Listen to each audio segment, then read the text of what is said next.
विद्यार्थी मित्रांनो, आज आपण इयत्ता 8वीच्या बालभारतीच्या पाठ्यपुस्तकातील पाठ क्रमांक 3 लाखाच्या कोटीच्या गप्पा हा पाठ अभ्यासणार आहोत। पाठाचे लेखक आहेत वसंत जोशी, कथाकार, कवी, विनोदी साहित्याचे लेखक।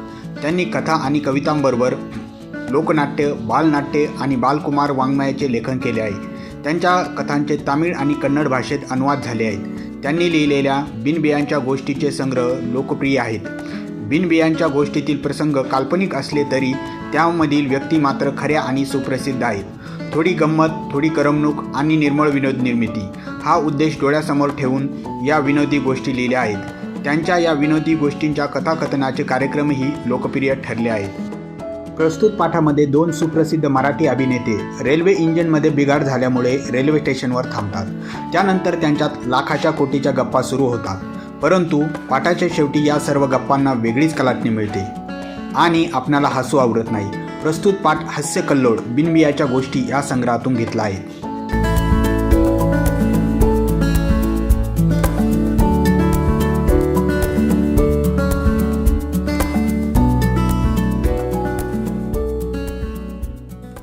इंजिनमध्ये बिघाड झाल्यामुळे नागपूर दादर एक्सप्रेस इगतपुरी स्टेशनवर 3 तास थांबून राहिली।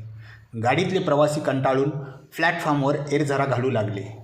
कुणी बुकस्टॉलवरची वर्तमानपत्र घेऊन वाचत जागेवर आडवे झाले। 2 प्रवासी मात्र एका दगडी बाकावर जाऊन बसले आणि त्यांच्यात गप्पा सुरू झाल्या। सुमारे तासभर गप्पा मारल्यानंतर ते दोघेही कंटाळले। त्यांनी चहा मागवला। चहा घेतल्यानंतर त्यांच्या गप्पा पुन्हा रंगल्या। ते एवढ्या मोठ्यानं हसत आणि बोलत होते की त्यांचा शब्दनिशब्द दूरवर ऐकू जात होता। त्या 2 प्रवाशांमध्ये एक म्हातारा आणि दुसरा तरुण होता। चला तर विद्यार्थी मित्रांनो, बघूया आपण आता त्यांच्यात काय मजेशीर गप्पा रंगल्या आहेत। राजा, तुझं इंग्लंडला जाणं पक्कं झालं ना? असं काय काका मला विचारता? मी पासपोर्ट मिळवला, व्हिसा काढला, नवीन कपडे टेलरने परवा शिवून दिलेत, 4 सूट आणि इतर नेहमीचे कपडे घेतले आहेत। तुम्ही दिलेलं घड्याळ तर मी आत्ताच वापरायला काढलं आहे। राजा, ते घड्याळ भारी किमतीचं आहे।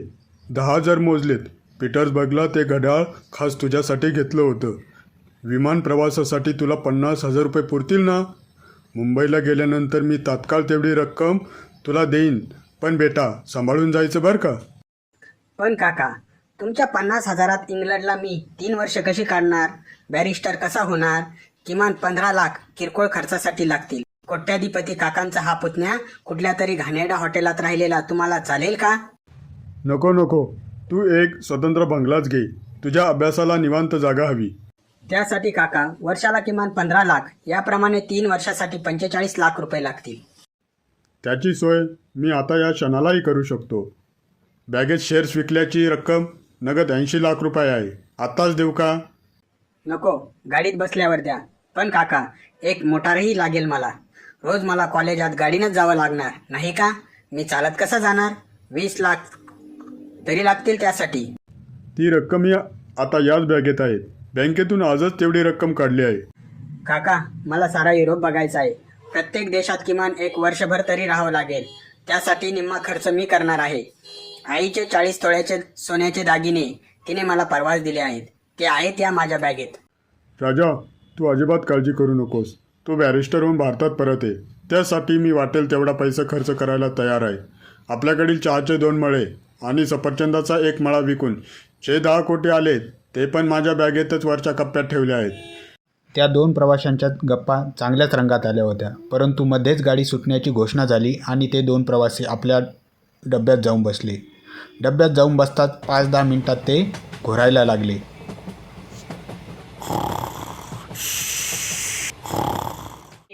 माझी बॅग कोणीतरी पळवली, तुझी पण दिसत नाही। आता काय करायचं? तुमच्यासारख्या लखपती माणसांनी असं 3 टायरमधून प्रवास करणं योग्य नाही। इगतपुरी स्टेशनवर तुम्ही गप्पा मारताना तुमच्या बॅगामधून किती रक्कम आहेत हे उघड मोठ्यानं बोलत होता, तर ते कुणीतरी भामट्याने ऐकलं असणार। त्यानंच तुमच्या बॅगा पळवल्या। आता बसा हरिहरी करत, तुमची जाम नुकसान झाली आहे। कल्याण रेल्वे पोलिसाकडे आत्ता तुमच्या बॅगांची चोरी झाल्याची तक्रार करा। बॅगा अजूनही सापडतील।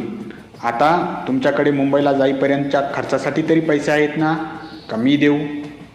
नको नको, पैशाची गरज नाही। माझ्याकडे 3-4 रुपये आहेत, त्यात आमच्या चहाचा खर्च भागेल. पण आपल्या बॅगा गेल्यामुळे आता आपली खरंच पंचायत होणार. त्यात माझ्या मिशा होत्या. आता शिवाजी मंदिरात गेल्या गेल्या नव्या मिशा घ्याव्या लागतील. म्हणजे मला पुन्हा 10 रुपये दंड बसणार. म्हणजे तुम्ही आहात तरी कोण? तुम्हाला नव्या मिशा कशाला लागतात? कोट्यावधीच्या रकमा असलेल्या बॅगा चोरीला गेल्या तरी तुम्ही इतके शांत कसे? अहो, आम्ही नाटकवाले. मी राजा गोसावी आणि हे शरद तळवलकर. आमच्या बॅगामध्ये फक्त आमचं मेकअपचं सामान होतं, बाकी काही नव्हतं. मग इगतपुरी स्टेशनवरच्या तुमच्या लाखा कोटीच्या गप्पांचं काय झालं? ते तुम्ही खरं मानलं की काय? अहो, आम्ही केवळ वेळ घालवण्यासाठी आमच्या नव्या नाटकाची रिहर्सल करत होतो.